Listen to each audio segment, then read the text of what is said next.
জুলাই বিপ্লবীরা ঐক্যবদ্ধ। আজকে আমরা এখানে কোনো দল হিসেবে আসি নাই, দলের নেতা হিসেবে আসি নাই। আমরা এসেছি জুলাই গণ অভ্যুত্থানের একজন কর্মী হিসেবে। আমরা মনে করি বাংলাদেশ আজ আক্রান্ত হয়েছে। শরীফ ওসমান হাদির গায়ে গুলি লাগার মাধ্যমে জুলাই বিপ্লব এবং বাংলাদেশ আক্রান্ত হয়েছে। বাংলাদেশ যতবার আক্রান্ত হয় ততবার তরুণরা নেমে আসে। আজকেও আমরা শহীদ মিনারে একত্রিত হয়েছি সেই গণ অভ্যুত্থানের ঐক্যের প্রতীক হিসেবে। সংগ্রামী বন্ধুগণ, স্বরাষ্ট্র উপদেষ্টার পদত্যাগের দাবি উঠেছে। আমরা মনে করি নৈতিকভাবে উনি আর এই দায়িত্বে থাকতে পারেন না। 5ই আগস্টের পরবর্তীতে আমরা দেখেছি বাংলাদেশের আইন শৃঙ্খলা ফেরত আসে নাই। বাংলাদেশে জুলাই গণ অভ্যুত্থানের অংশগ্রহণকারীদের টার্গেট করা হয়েছে, শহীদ পরিবারদের টার্গেট করা হয়েছে, মামলা বাণিজ্য করা হয়েছে, বিচার ঠিক মতো করা হয় নাই। তারপরেও আইন উপদেষ্টা, স্বরাষ্ট্র উপদেষ্টা তাদের পদে বহাল ভাবে থেকেছেন। আমরা বারবার আপনাদেরকে সাবধান করেছি, কিন্তু আজকে আমার ভাইকে গুলি খেয়ে জীবনের ঝুঁকি নিয়ে আজকে তাকে বাংলাদেশ ছাড়তে হচ্ছে। আমরা স্পষ্টভাবে বলতে চাই, বাংলাদেশের আইন শৃঙ্খলা নিরাপত্তার প্রশ্নটা গত 16 বছর আমরা দেখেছি গোয়েন্দা সংস্থা গত 16 বছরে সকল বিরোধী দল মতকে দমন করতে ব্যবহার করা হয়েছিল।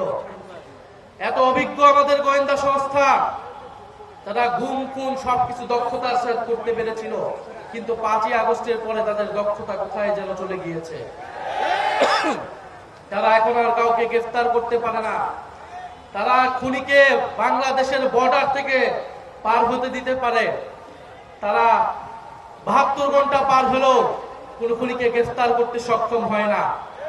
ফলে শুধু স্বরাষ্ট্র উপদেষ্টা নয়, কোথা থেকে এই ধরনের খেলা চলছে সেই ডিপ স্টেট নিয়ে আপনাদেরকে কথা বলতে হবে, সেই গোয়েন্দা সংস্থা নিয়ে আপনাদেরকে কথা বলতে হবে।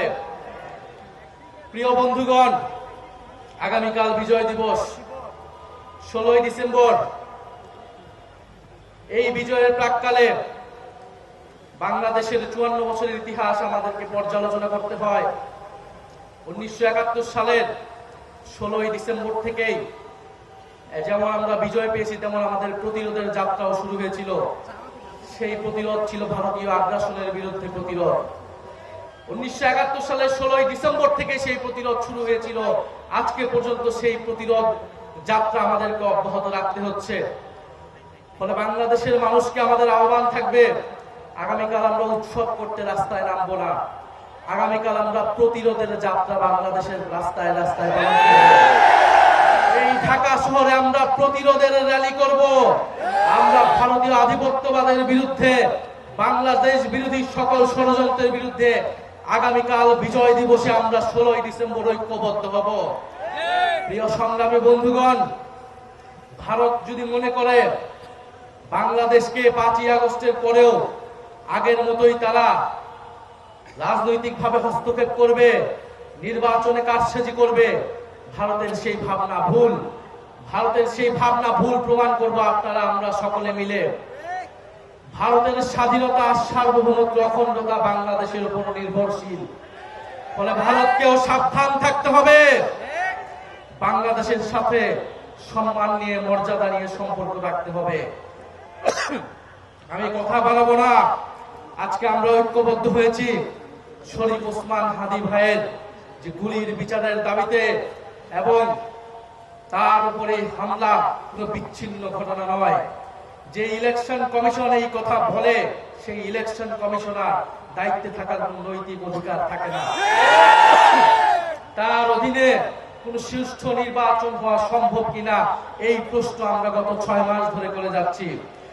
আমরা আশা করব অবিলম্বে তিনি তার এই বক্তব্য প্রত্যাহার করবেন। আমরা বাংলাদেশে একটি সুষ্ঠু নির্বাচনের পরিবেশ চাই, কিন্তু এই অথর্ব নির্বাচন কমিশনের অধীনে কোন নির্বাচন হওয়া সম্ভব বলে আমাদের কাছে মনে হচ্ছে না। ফলে আমরা চাই বাংলাদেশে নির্বাচনের পরিবেশ থাকবে, গণতন্ত্রের যাত্রা অব্যাহত থাকবে। কিন্তু বাংলাদেশে যারা জুলাই বিপ্লবকে টার্গেট করছে, বাংলাদেশের মিডিয়াতে, বিশ্ববিদ্যালয়ে, আইনাঙ্গনে যারা মুজিববাদী রাজনীতি পুনরায় শুরু করতে যাচ্ছে, তাদের বিরুদ্ধে আমাদের গণপ্রতিরোধ চলবে। ইনকিলাব জিন্দাবাদ।